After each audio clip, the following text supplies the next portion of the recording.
আমরা মায়ের জন্য হেলদি ফুড বানাতে পারবো। আমি একটি টমেটোটাকে কচি কচি করে নিব। তারপরে নিব আমরা একটি পেঁয়াজটিকেও আমরা কুচি কুচি করে নিব এবং নিব ডিম। এই ডিম দুটিকে প্রথমে ফাটিয়ে নিব। ফাটিয়ে নেওয়া হলে আমরা কিছু লবণ ডিমের সাথে মিক্স করিয়ে নিব। মিক্স করা হয়ে গেলে আমরা ধনিয়া পাতাকে কুচি কুচি করে নিব।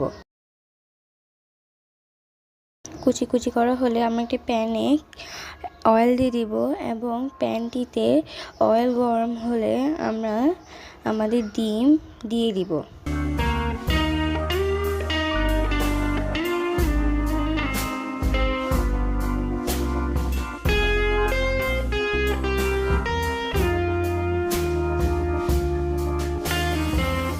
তারপরে আমরা এখানে টমেটো কুচিগুলো দিয়ে দিব ছড়িয়ে ছিটিয়ে।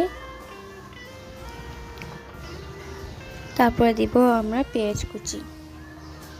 তারপরে দিব আমরা ধনিয়া পাতা এবং তারপরে দিব আমরা অলটা মিক্স। এইভাবে হয়ে গেল আমাদের অলটা মিক্স দিয়ে আমার মায়ের হেলদি ফুড। তারপর দিয়ে দিব এখানে একটু তেল এবং সস।